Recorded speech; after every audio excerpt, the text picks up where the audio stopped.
You're listening to the PRO Media Network, the next level in entertainment.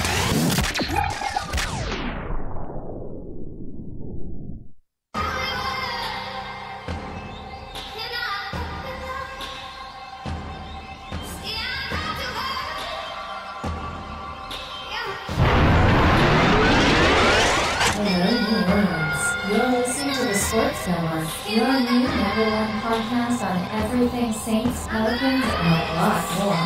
And now, here's your host, Big Q and the Guy. Welcome. What's going out to all my sports people in the sports nation? Y'all tune into Big Q at the Sports Coma with my boys. We're going over some Saints news tonight. We're going to be covering a lot of news dealing with CJ Spiller's release, and we're not too happy about that. Just to let y'all know, very interesting moves the Saints have done this past few days after the loss to the Oakland Raiders this past weekend. And I'm not too happy about it, and I know the fellas ain't either. And of course, we're gonna talk about it. It's our September the 14th, 2016, our show today. We'd like to start the show off by giving a shout out to our numerous listeners. We appreciate y'all. We're getting an upswing in volume of watching the show and sharing the show. Thank y'all very much. We appreciate it. Thank y'all. And we like to start by talking about our sponsor, Posh Lifestyle.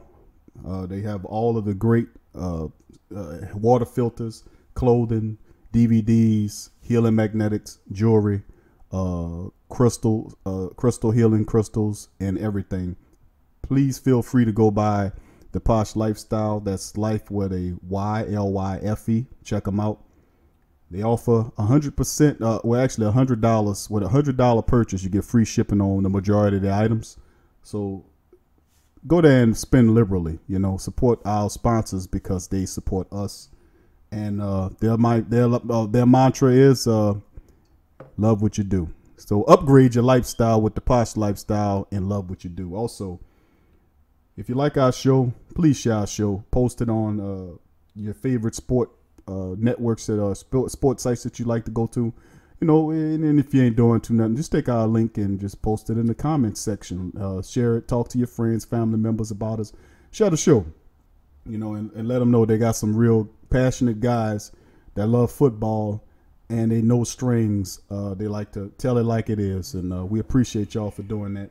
And also, if you want to take it a step further, we also accept donations. You can go to the poshlifestyle.com website and look for the donation banner. Press it, and you can go there and you can donate anything from $1 to whatever's in your heart to give. So please feel free to donate and check them out at the poshlifestyle.com. Now back to our scheduled programming. We're talking about, we got a couple of guys in-house. Well, we got DC is in the studio. What's up, family? And Mr. BLAXUEDE is on the phone. So let's get, how y'all guys doing today, fellas?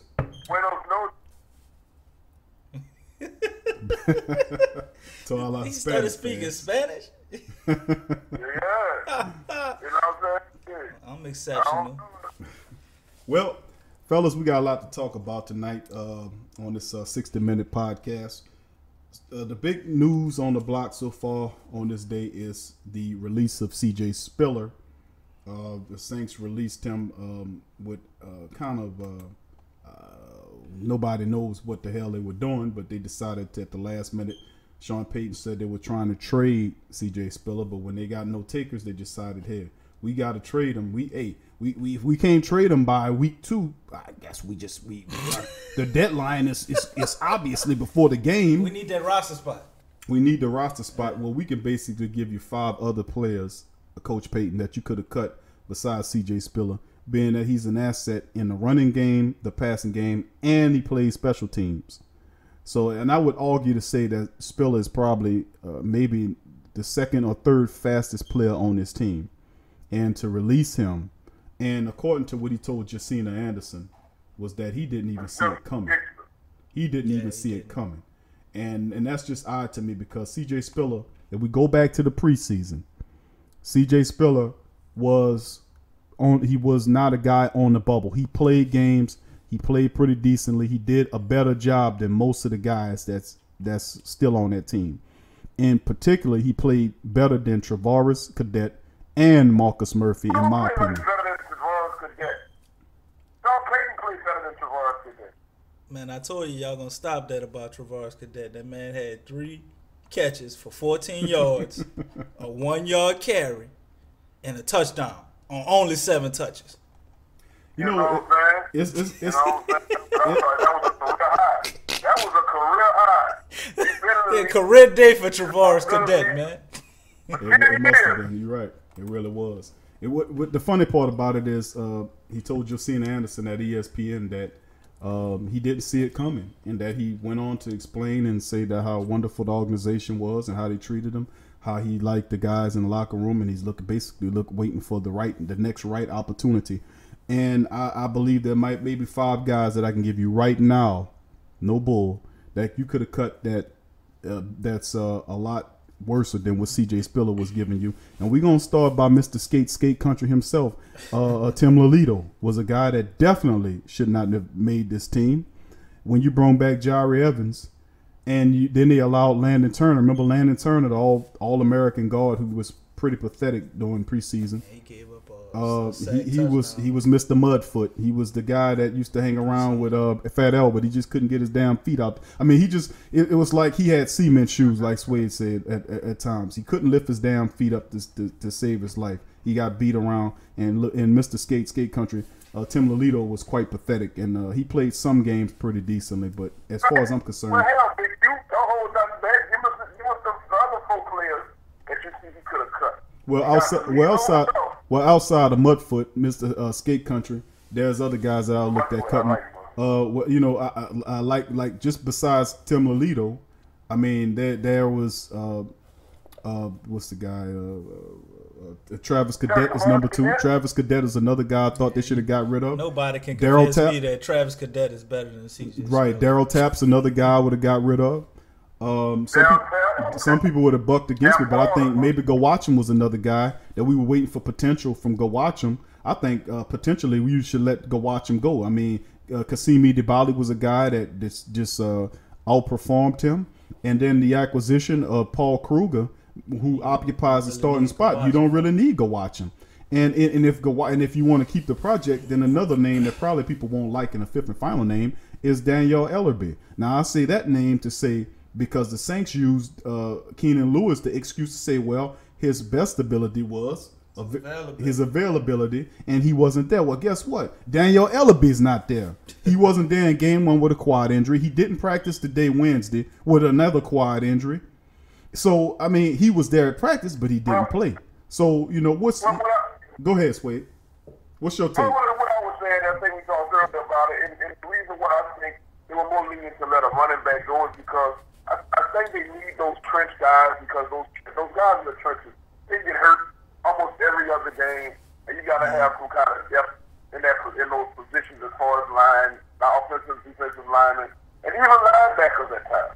You know, so maybe that was the decision that they made. Maybe they get rid of those low-costing players as well, because there's another option. They can not get rid of those low-costing players as well, and just went for a Spiller who was worth more money, and just let him go. And all of the things to get these 2 non-performing cornerbacks that we acquired. Yeah, I mean, I see your standpoint on that, but I still feel like there's a bunch of people that they could have cut over CJ Spiller for what he could possibly bring to the team. I agree. And the fact that he was coming in this year finally pretty much healthy, I guess, for him. He missed the first game, but he doesn't have serious knee issues anymore. We saw him in the preseason, and he looked to have an extra step and a half on him as opposed to what he had last year.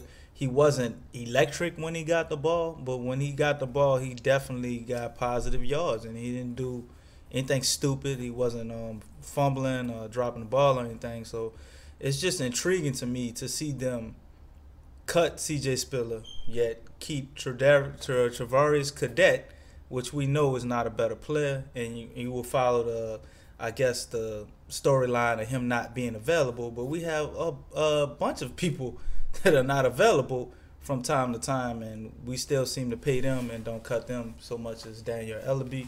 But I think Daniel Ellaby is actually a good player if he can be healthy. So I wouldn't recommend, like my brother Q, that they cut him.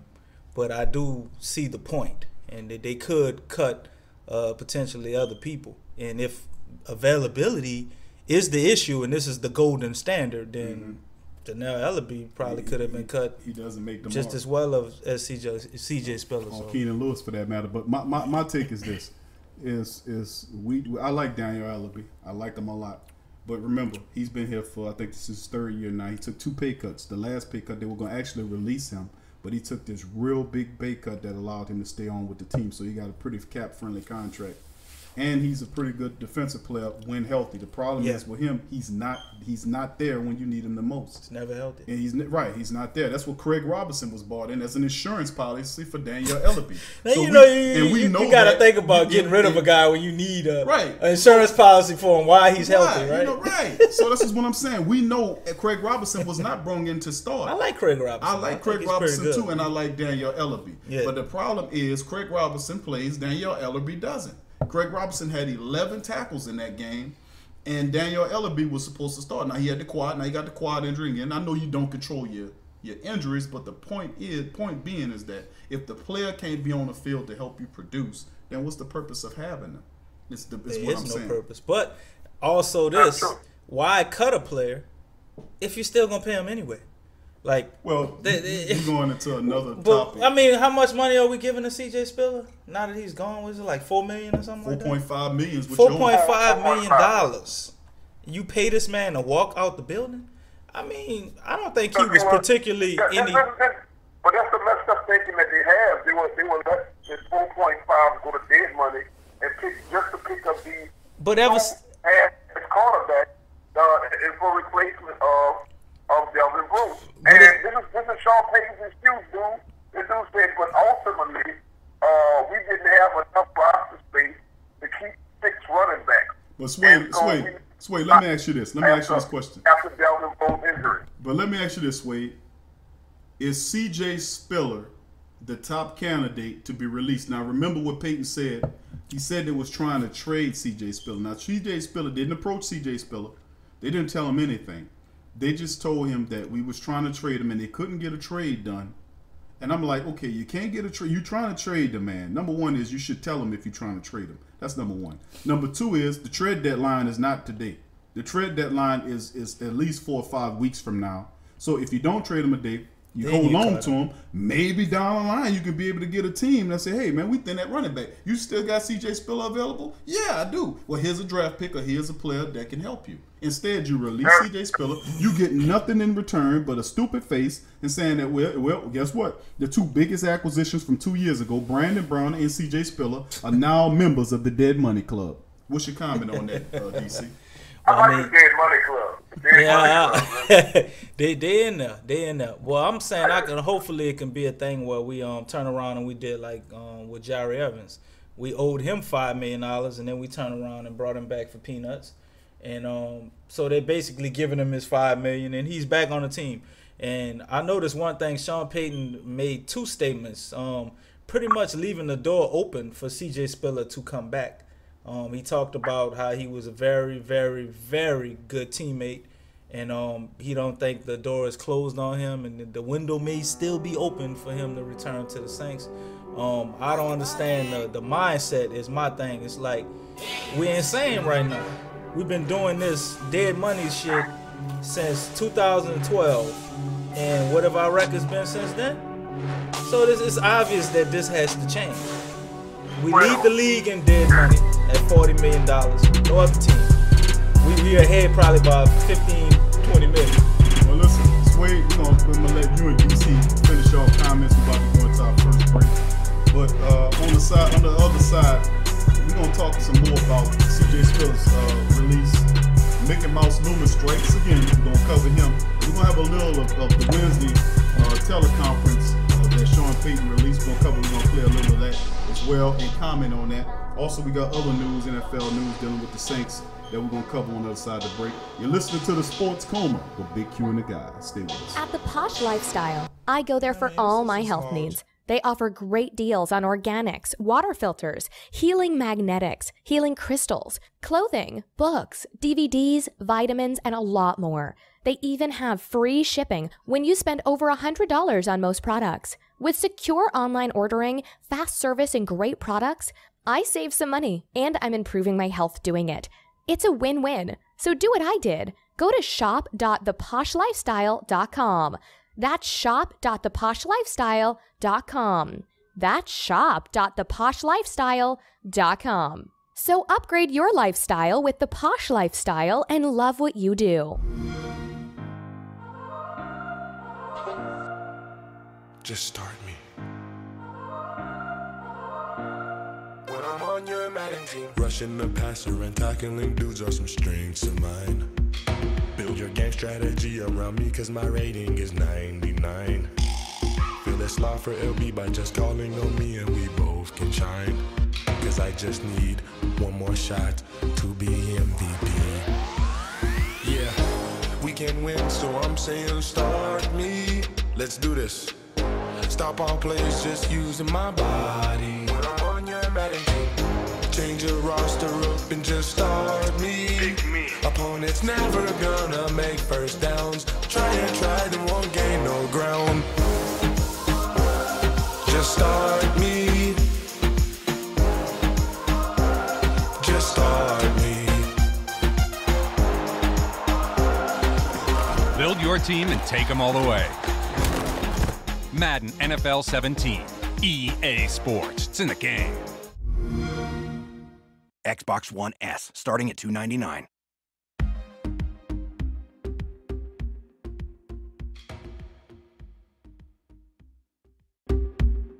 Fiji water is a gift from nature to us, to repay our gift of leaving it completely alone. Bottled at the source, untouched by man. It's Earth's finest water.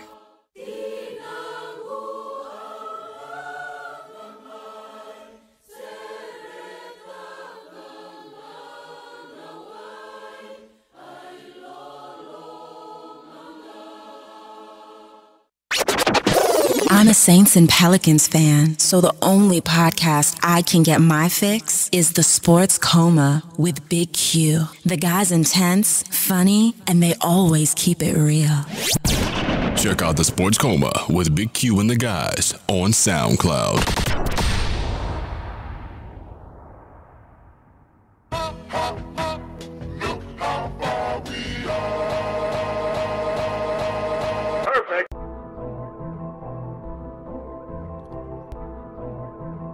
I don't rap, I make beats.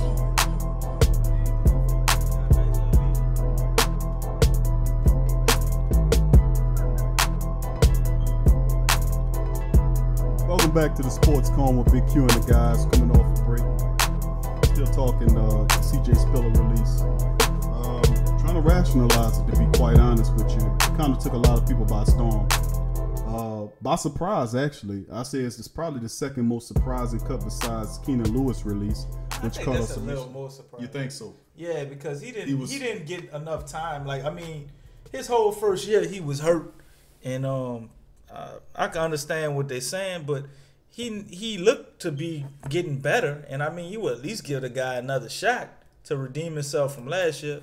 And I guess it was too much. He started off the first game hurt and inactive, but he didn't get nowhere near as much time as Keenan Lewis did, so I think it's even more shocking. Yeah, you pose a point, because the way I'm looking at it is I think probably ultimately we end up with CJ Spiller's situation is you own $4.5 million on your dead money now has increased to 40.5 and some change.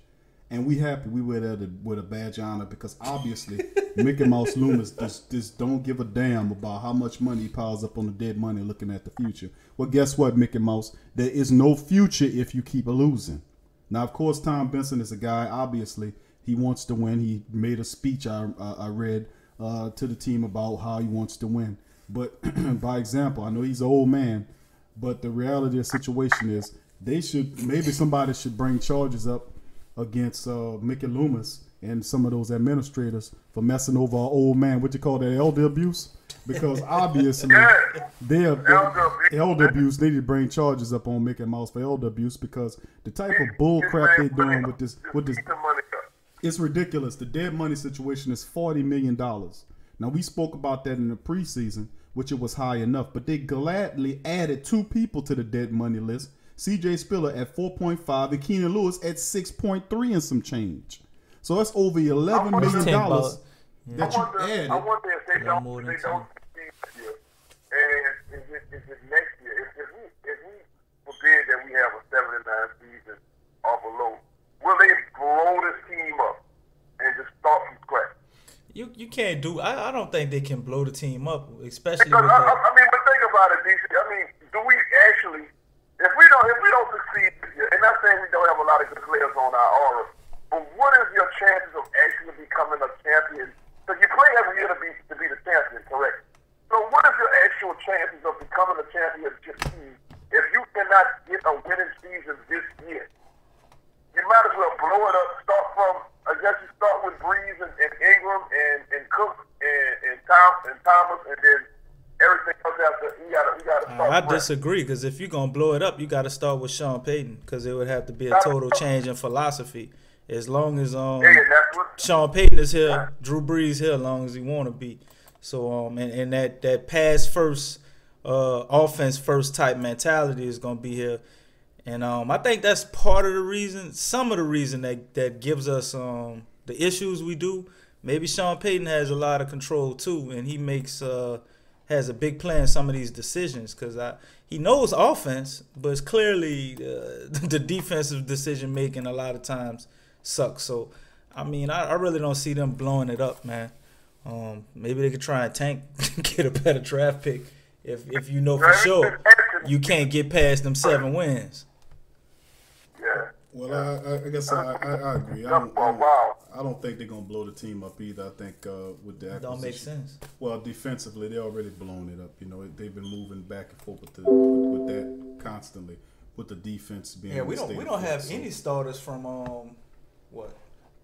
2012. Well, we probably have about 4 or 5 people still. Right. Well, I have to check on that, but I do realize that. I mean, they don't want to use the aura word to see what's going on here, because they keep piecemealing it.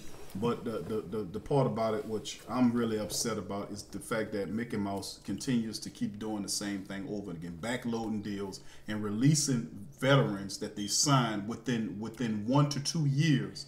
2 years after receiving their contract. Brandon Browner and C.J. Spiller was 2 of the biggest acquisitions that was supposed to turn this team's fortune around after 279 years. They brought those guys in here, and then they end up releasing Browner at the end of last year, at the beginning of the upcoming this year, and then C.J. Spiller at the beginning of preseason.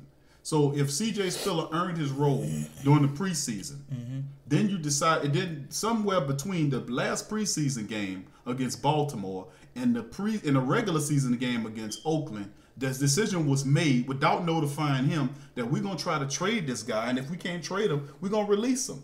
Now, this is my point, and I'm gonna say this about. Well, but the money. How is it money if you letting them go and you got to pay them $4.5 million? It can't be money. You save what, 3 to 4 million by keeping them. Yeah, by keeping them. But you owe them 6. I mean, but you owe 2 million, 2 or 3 million. But you pay them. But you have.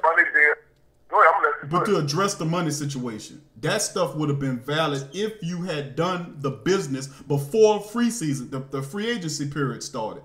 If you had negotiated Drew Brees' contract, if you had, because you went to everybody and had everybody to take pay cuts, it's everybody except for Drew. You waited till the 12th hour to do a deal with Drew Brees to free up cap money. Now you won't get inventive when right at the onset of the free agency period. Now you won't get inventive and talk about getting deals done with Drew. Let me tell you something. You knew you was gonna have to get a deal done with Drew Brees one way or the other. Why would you wait right before the regular season to do it when you could have used the money to get Josh Norman or other free agents that could have happened?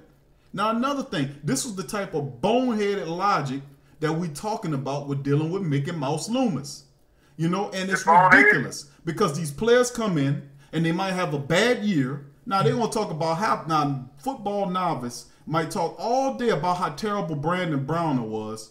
Yeah. Not saying that his ass won a championship with Seattle 2 years ago, 3 years ago. Before he came to us, he won one with New England. So he before had he came to us. Now he won two Super Bowls with Seattle, one with Seattle, one with New England. Then he comes to New Orleans on a big contract where you're paying him something like $6 million a year.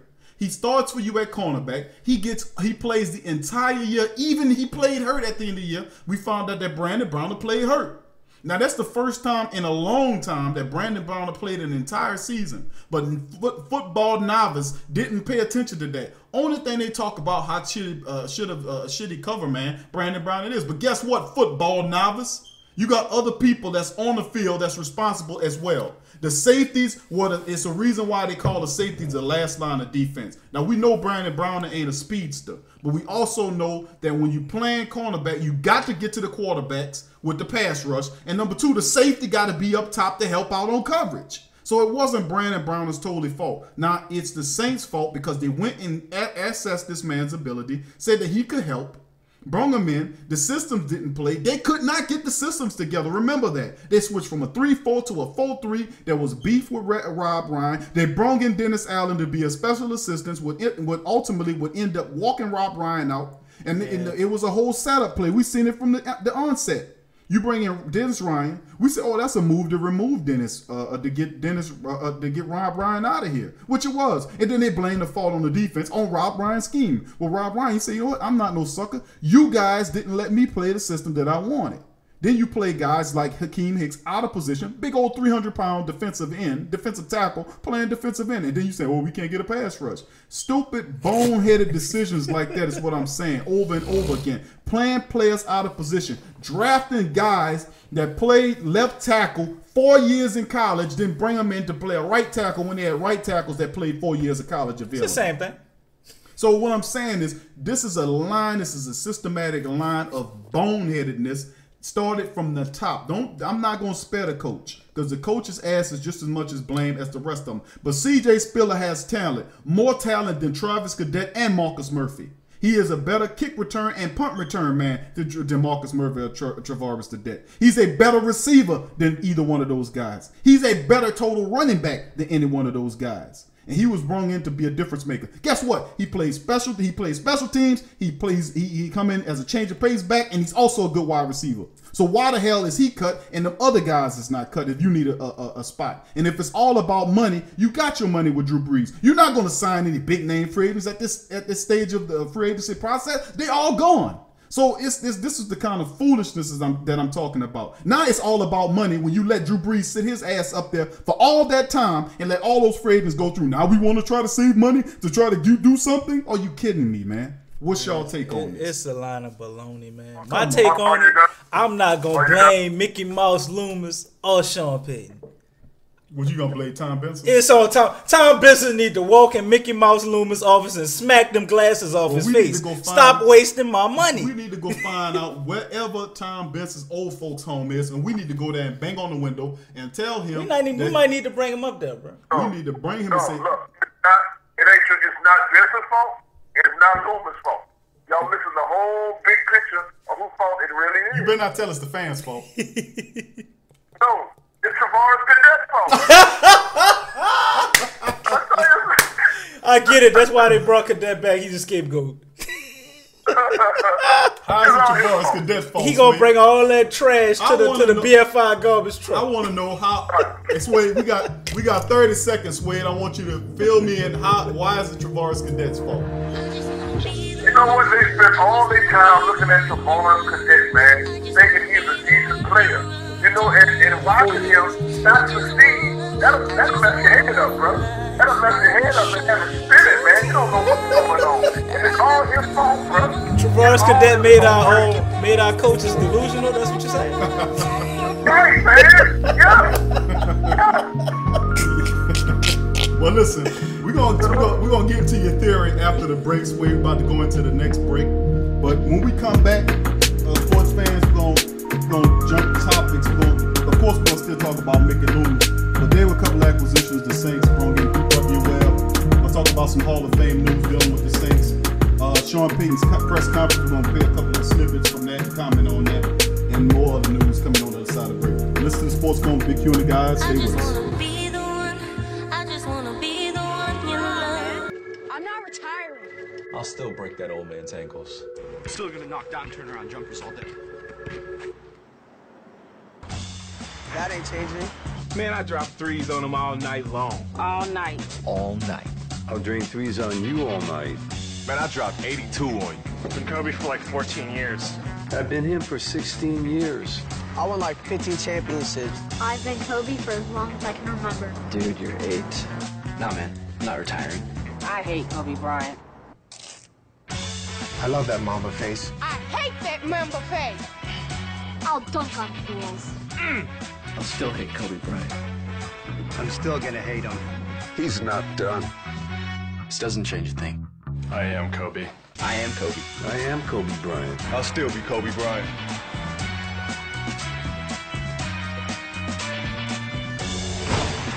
Product not yet rated. My fellow Americans. Hey guys, can you be quiet? Seth and Amy are talking about our country. They say we're a nation divided. They say we disagree on everything. That's not true. We agree on a lot. Like Paul Rudd. Everybody loves Paul Rudd. I didn't know this was gonna happen. You know what else everyone loves? Emojis. No, farmer! Raccoons. No, beer! Beer. Nothing brings America together like Bud Light. That's why we're forming the Bud Light Party. Just wait till you see our caucus. We got the biggest caucus in the country. Woo-wee! But it's not like too big. Like, you can handle it. We will not go quietly into the night. We will not vanish without a fight. We're going to live on. We're going to survive. Today we celebrate our Independence Day. Are you just quoting Independence Day? Yeah, I'm really inspired right now. America has seen the light. And there's a bud in front of it.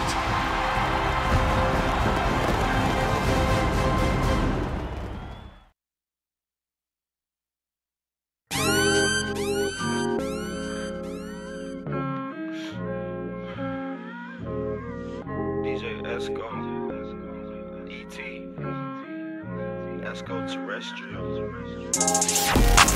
Get ready, New Orleans. It's time for the Sports Coma with Big Q and the guys, telling you everything you need to know about the Saints, Pelicans, and a whole lot more.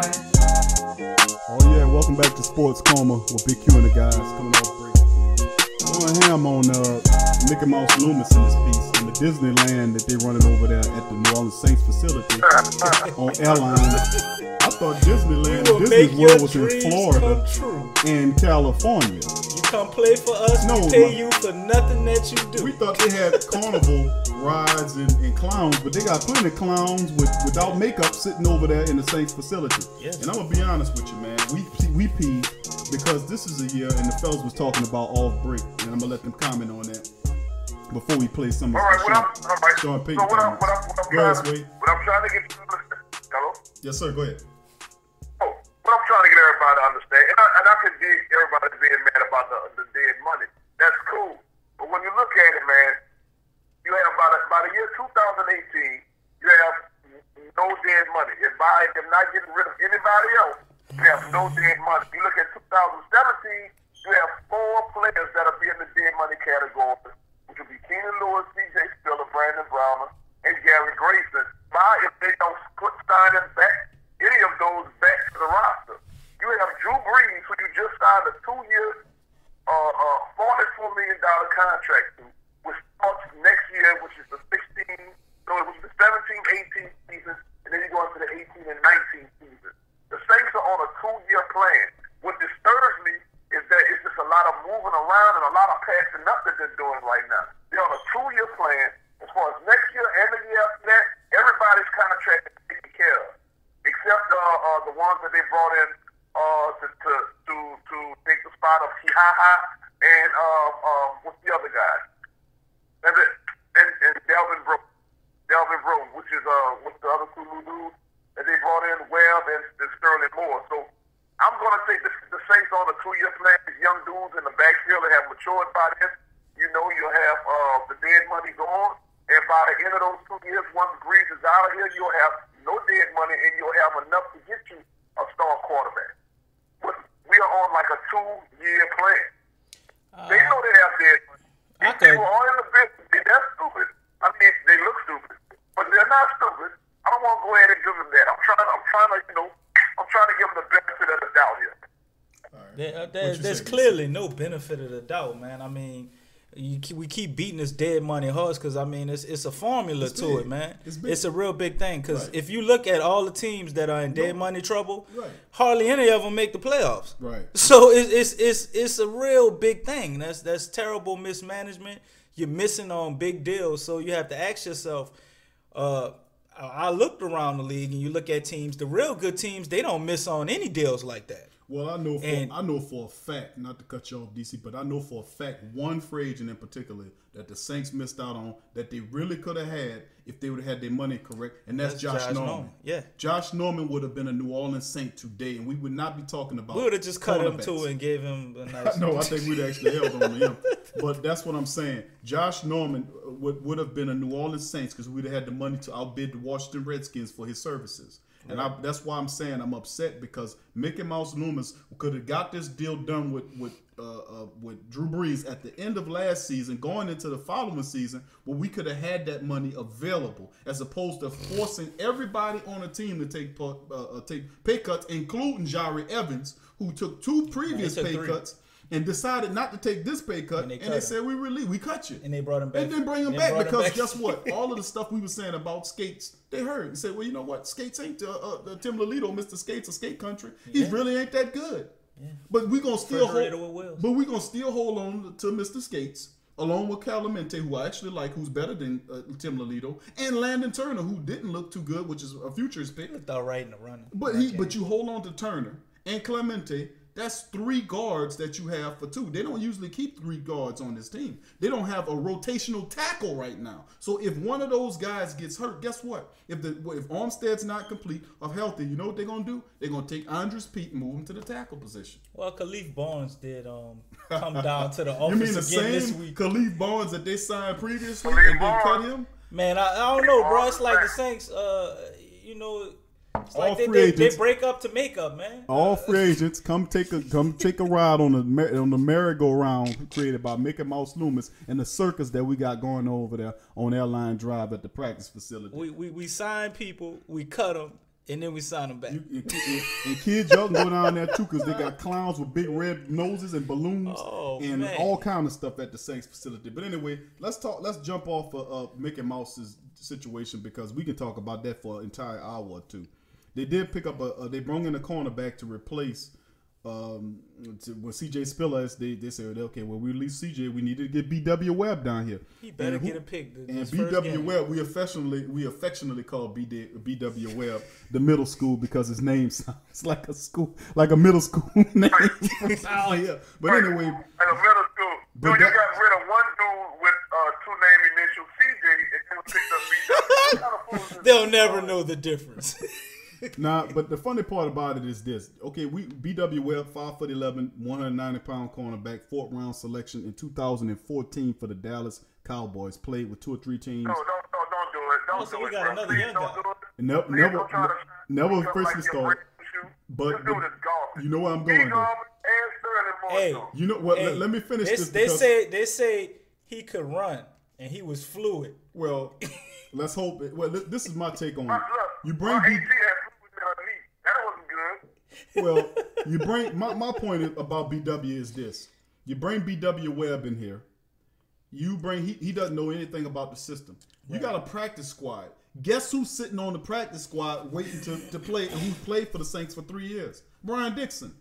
So what you have Brian Dixon, a guy that knows the system, played the system, is familiar. He's on the practice squad. Why would you bring in BW Webb and bring the middle school in when you got Dixon sitting on the practice squad that played on his team? Easy. They must believe that he's going to be better.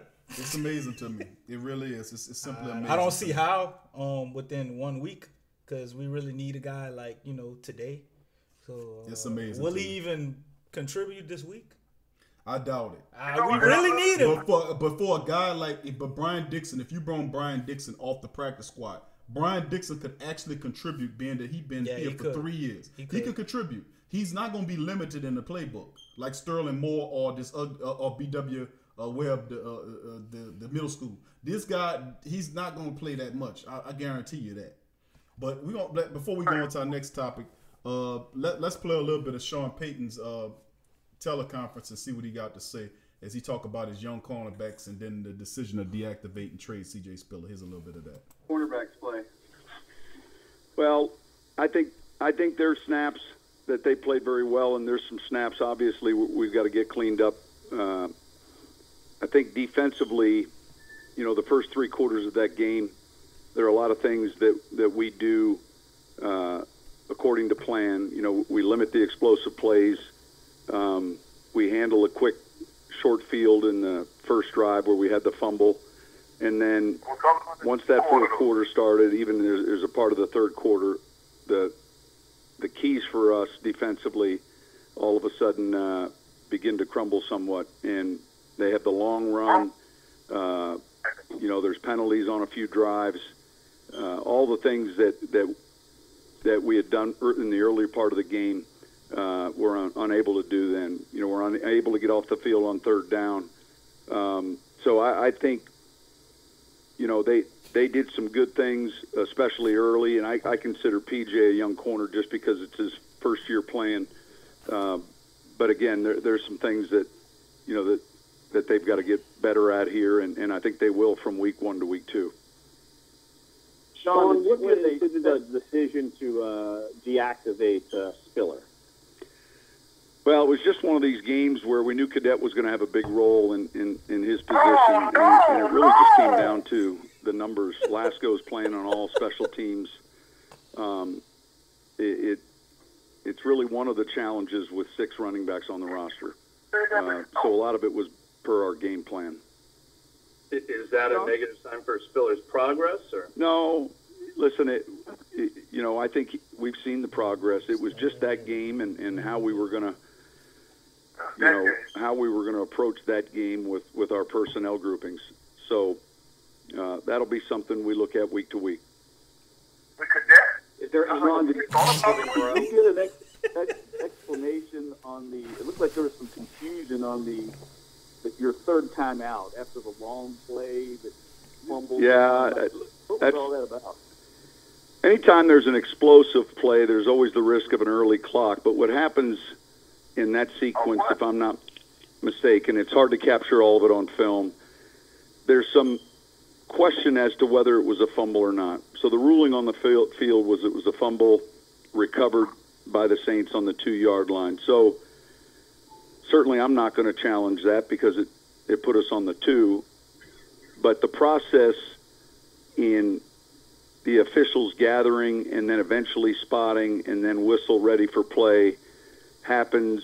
The whistle ready for play happens while there's still officials in discussion. And so, look, that didn't go the way it's supposed to mechanically.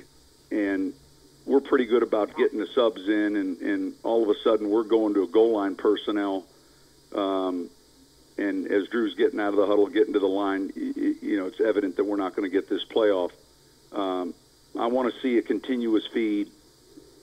And if I'm able to see that, I think we're going to see what I just finished talking about. We're going to see a little bit of week 1, probably mechanics there from an officiating standpoint that will be a little bit cleaner. And then the same thing for us that applies, of making sure that we're out there ahead of it all. So when the whistle ready for play starts, my question though is when the whistle starts, are we in a position to run a play, or is there still being discussion by the officials? And that's why I need to see the continuous feed. I haven't seen the continuous feed yet. That's a little bit of the Sean Payton teleconference he held today. We're about to go off into our next break. We'll come back and comment on that.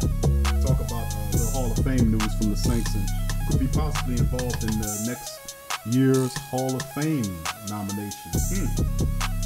Maybe might be able to get a few more the Saints in that situation. Besides, we got Drew coming in and Ricky Jackson's already in. Also, we're going to comment on and talk about Peyton's comfortability with Pete Carmichael as the offensive coordinator after 10-something odd years. He finally letting Carmichael make plays on his own. I don't totally believe it.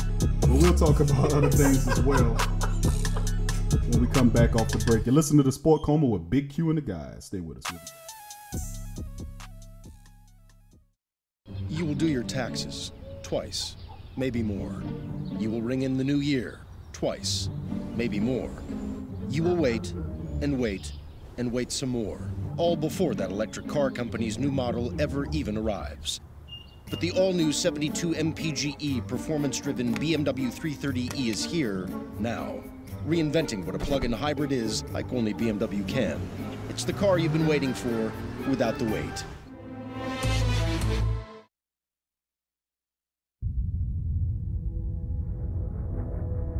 Everything I'm living now, I dreamt about it.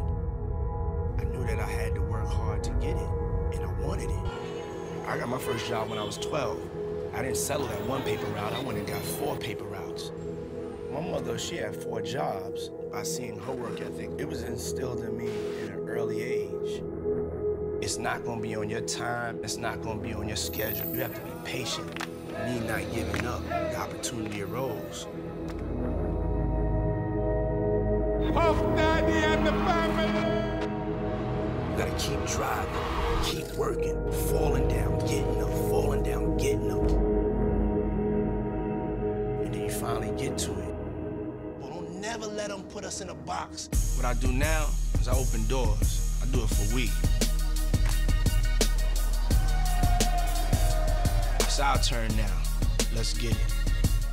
Let me tell you about a news site that carries the news that you would want to know. News that's not the same as the rest of lamestream media, but a site that lets you know about the most important news on health, economics, tech, entertainment, science, food, sports, world news, positive living, paradigm shift, and a lot more.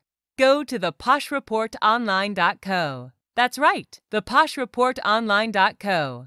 Learn more. And remember, challenge everything. Follow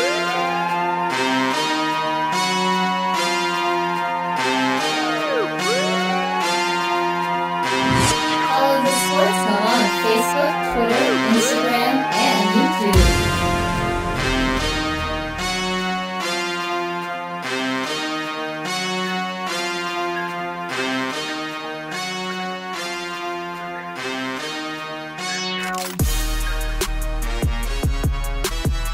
Welcome back to the Sports Coma with Big Q and the guys, going into our final segment, covering the ridiculousness of Mickey Loomis and Moletta things dealing with the Saints organization.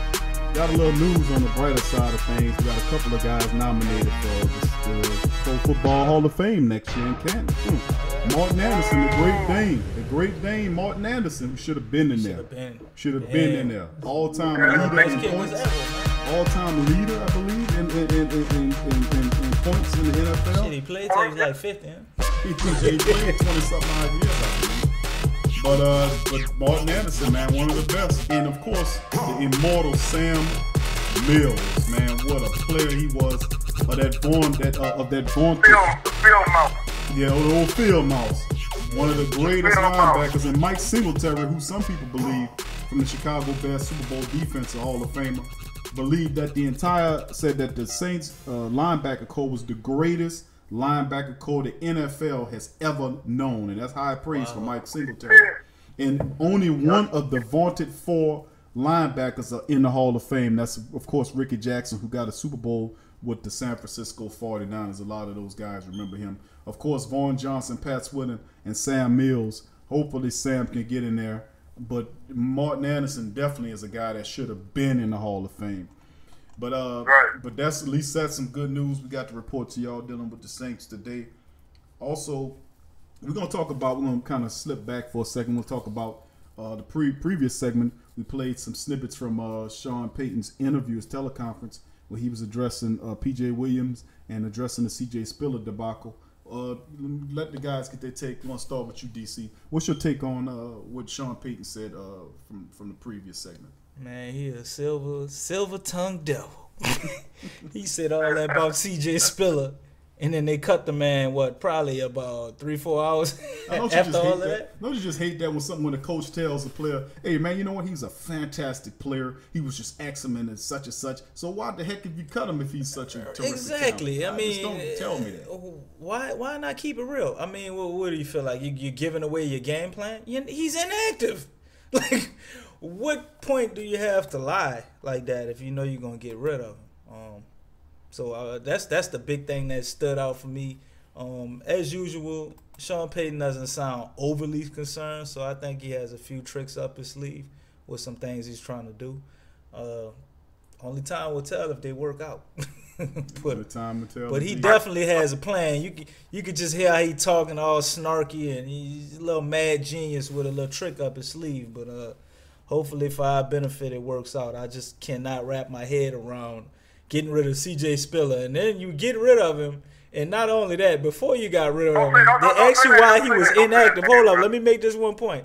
They asked you why he was inactive, and you say that it was just one of those days, and we could just see Travis Cadet having a big role today.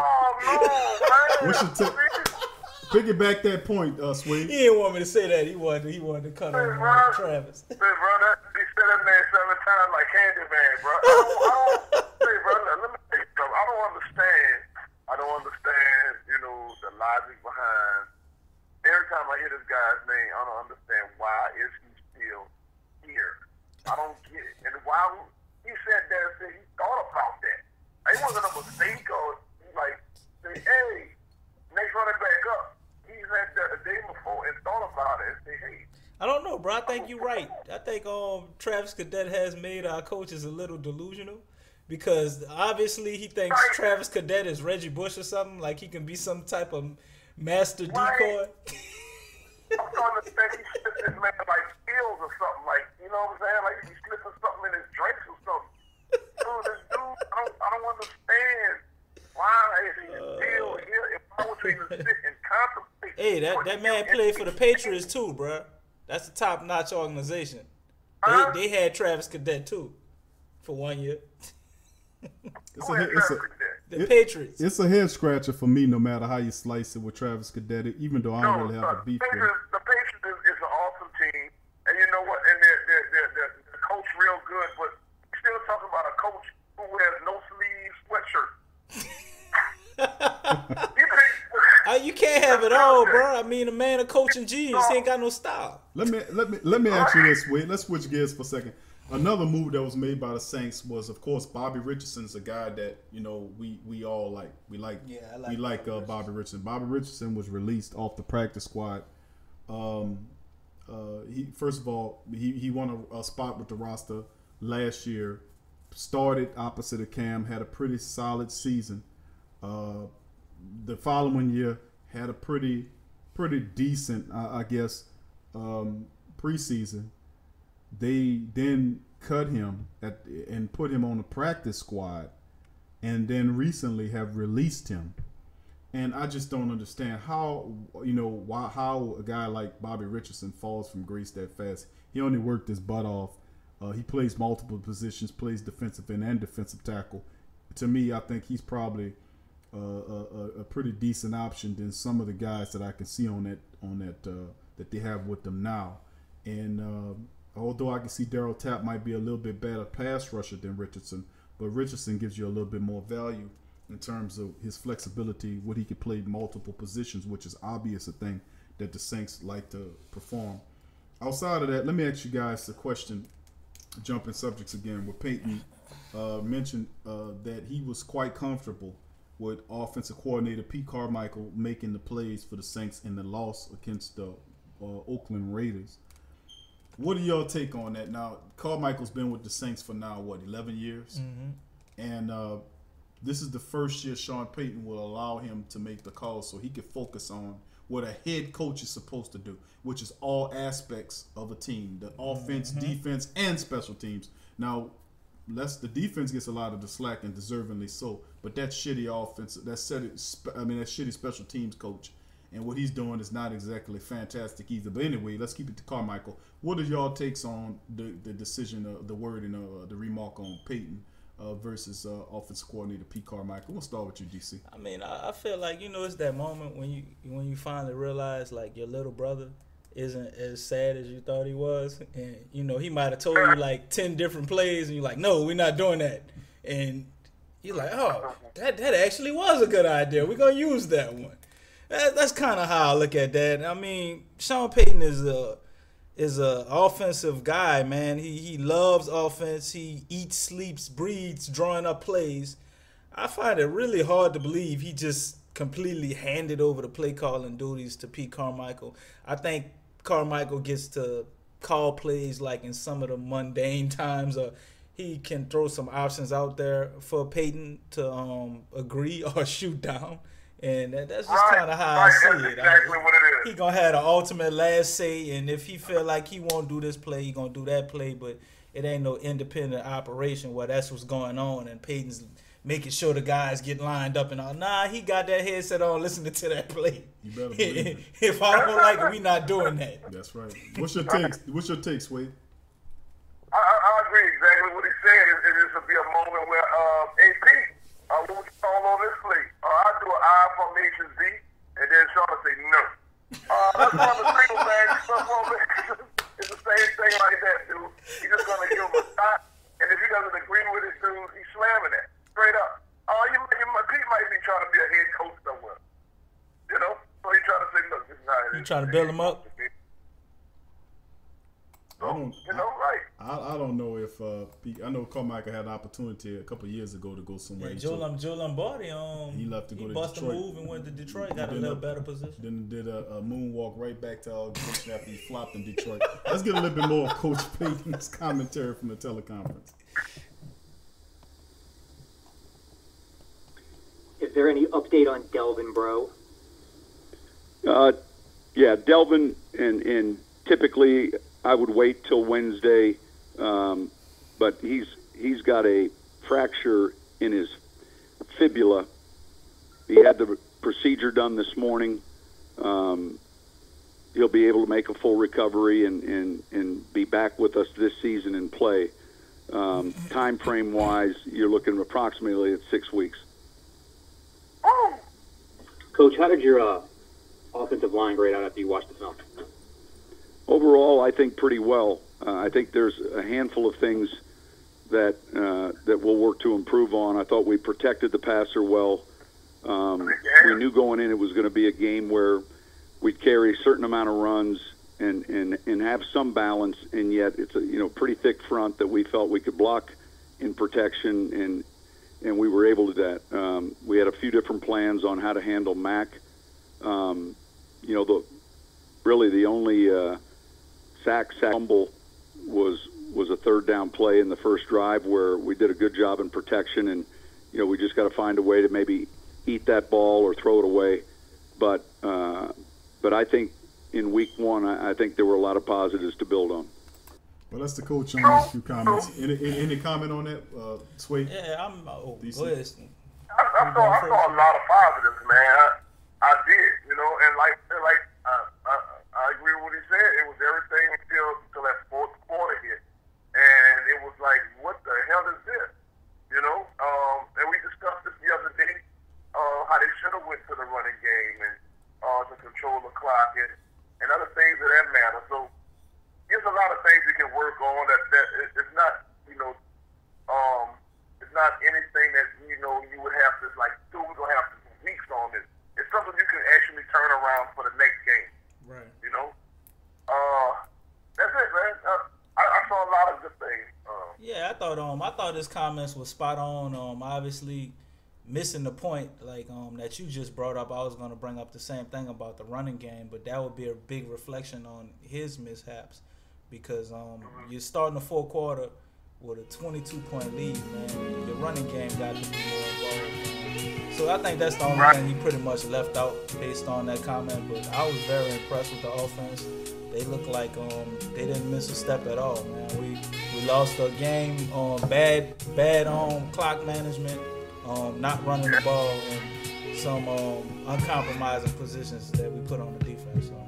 Yeah, it was a pretty. I agree with both you guys. I think we got a lot to learn, we got a lot to do. And of course, they got a lot to learn. They lost the damn game. So they got a lot of work to do. But that's our show for today, our spirited show. Could be turned around, though. Oh, it definitely will be turned around. They're going to right the ship some form of fashion. We'll make sure they do. But we appreciate y'all guys for listening to Sports Coma tonight. That's our show. Please feel free to share our show. Check us out. Website, share us. You can donate to us on theposhlifestyle.com. And bless you for listening to us. Have a safe and nice night. You're listening to the PRO Media Network. The next level in entertainment.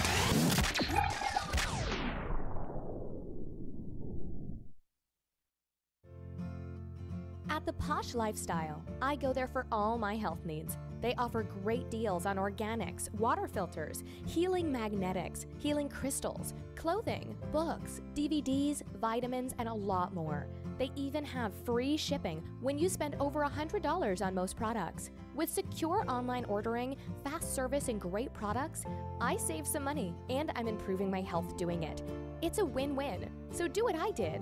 Go to shop.theposhlifestyle.com. That's shop.theposhlifestyle.com. That's shop.theposhlifestyle.com. So upgrade your lifestyle with The Posh Lifestyle and love what you do.